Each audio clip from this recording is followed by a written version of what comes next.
Assalamualaikum. Waalaikumsalam warahmatullahi wabarakatuh. Yang, Yes. gimana memaknai COVID yang semakin berkembang ini? Bagaimana biar kita tuh bisa selalu bersyukur sama keadaan ini? Oke, COVID ini kan udah sekitar 1 tahun 3 bulan ya. Kan dari Maret tahun lalu kan? Maret tahun lalu, sekarang udah Juni, berarti 1 tahun 2 bulan. Ya kan? Ya kita udah belajar banyak lah dari sini. Apalagi sekarang nih lagi naik lagi. Ya seperti situasi bulan Januari, Desember dan Januari kemarin, saat lagi tinggi-tingginya. Setelah itu diperketat turun. Sekarang naik lagi. Diperketat lagi. Puncaknya kayaknya masih jauh nih. Mungkin pertengahan bulan depan atau kapan lah, kita nggak tahu lah. Maksudnya puncak makin naik lagi? Puncak kurvanya kan lagi naik nih. Kita kan pada akhirnya dia akan turun kan. Nah, kapan tinggi turunnya nih belum kelihatan nih. Ya pemerintah lagi coba perketat lagi, terus kurangin persentase WFH lagi, jam buka mal dan pengunjung dibatasin, seperti itulah. Tapi intinya kalau gue lihat semua ya, menyikapi COVID, pertanyaannya kan gitu kan. Ini nih gini nih, kecerdasan yang paling tinggi adalah kecerdasan untuk bersyukur. Ya, tadi bagaimana? Mensyukuri apapun kondisinya. Ini orang Jawa paling jago nih, misalnya ada orang tabrakan. Untung dia naik mobil, untung cuma nabrak tiang gitu. Udah nabrak tiang, untung tiangnya nggak roboh gitu kan. Apapun kondisi yang terjadi, dicari untungnya. Apa bukan untung, maksudnya bersyukurnya. Ya. Gitu kan. Nah, positifnya jadi gini, kalau kita lihat setelah 1 tahun lebih ya, tentunya hal negatifnya ya ada korban jiwa, korban ekonomi, ya kan. Kita udah sama-sama lihat lah. Kita lihat yang positif, biar kita bisa mengambil energi yang positif aja, yang negatif kita tidak usah inilah. Nah, ini diuji nih kecerdasan bersyukur kita. Yang kalau dari gua sih melihat, pertama dari semenjak COVID ini,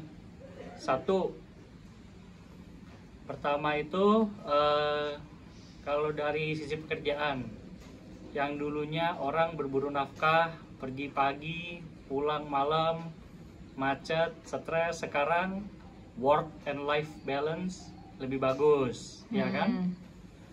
Banyak orang bisa kerja di rumah dengan keluarga. Gua pensiun kan juga salah satu tujuannya gua mau kerja dari rumah. 2020 gua pensiun, COVID, semua orang kerja dari rumah juga. Ya alhamdulillah lah, gitulah. Ini work life balance ini nih sesuatu yang tidak akan terjadi mungkin dalam 5 atau 10 tahun ke depan kalau nggak kejadian COVID kemarin. Udah atas izin Allah ya. Atas kehendak atau izin Allah. Nah, oke ya, work life balance. Syukuri yang bisa dengan WFH. Yang kedua nih, kalau kita lihat, nah dampak ini positifnya dari sisi spiritual lah. Yang ditakutin dari COVID apa? Endingnya kan kematian. Yes. Kematian adalah sebaik-baiknya nasihat. Ya kan? Jadi orang lebih sadar dekat dengan kematian bahwa gitu ya? kita dan kematian itu tuh sangat dekat. Sayangi diri kita, jaga kesehatan. Sementara sebelumnya kan mungkin orang kurang begitu peduli kan dengan kesehatan, dengan hidup bersih, gaya hidup. Coba sekarang ibaratnya kalau dikaitkan dengan ajaran Islam gitu kan, pakai masker, ibaratnya kalau perempuan kan kayak perempuan pakai cadar gitu kan, tidak bersentuhan, nggak salaman, terus ya hidup bersih lah intinya. Salah satu yang bagus nih ya, menghindari mungkin insya Allah mengurangi risiko terdampak, perbanyak wudu. Coba wudu, basuh banyak cuci tangan, kumur-kumur. Coba kalau tiba-tiba nih lagi ada virus di mulut kan, kumur-kumur kebuang lagi. Basuh hidung, lubang hidung. Antigen aja diambilnya di hidung kan. Kalau tiba-tiba ada virus di sini kan kebuang.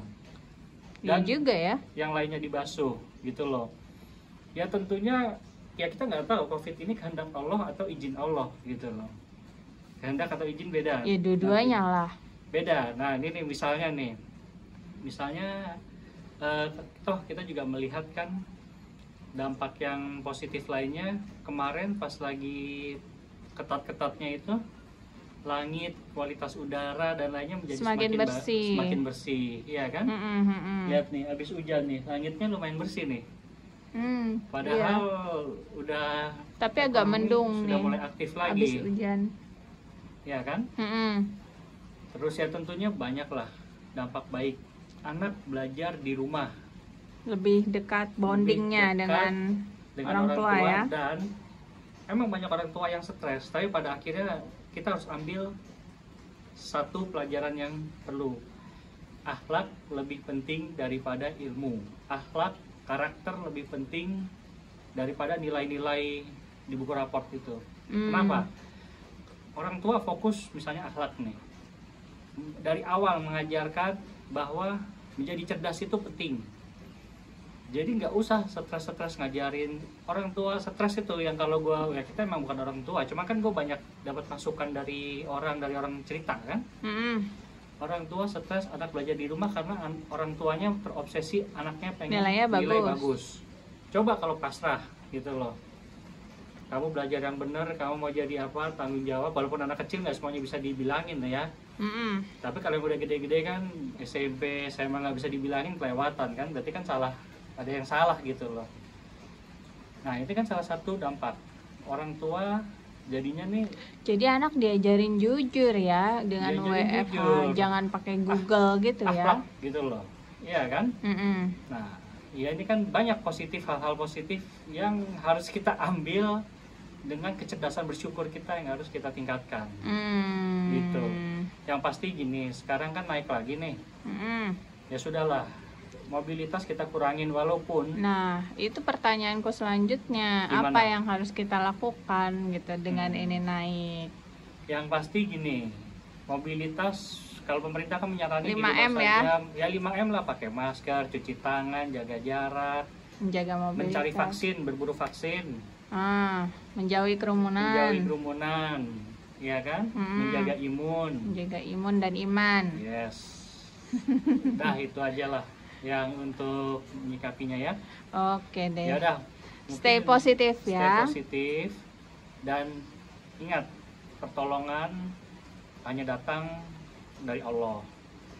Kita kena atau tidak COVID itu yang pasti penting atas kehendak atau atas izin Allah. Ikhtiar dulu. Bedanya yang penting kehendak itu tuh emang sudah tercatat di Lauhul Mahfuz, sudah menjadi kodok kodar kita akan kena. Atas izin kita tiba-tiba kita kena walaupun belum pernah tercatat di kitab itu, tapi Allah mengizinkan kena, ya udah gitu loh. Jadi itulah bisa jadi dalam prinsip gue agak berbeda, mana yang kehendak, mana yang izin. Nanti kita bahas lebih lanjut soal kehendak dan izin ya. Dalam segmen tausiah ya. Oke deh. Salam sehat ya, stay positif, stay dan at home. 5M jangan lupa. Dah, assalamualaikum. Waalaikumsalam.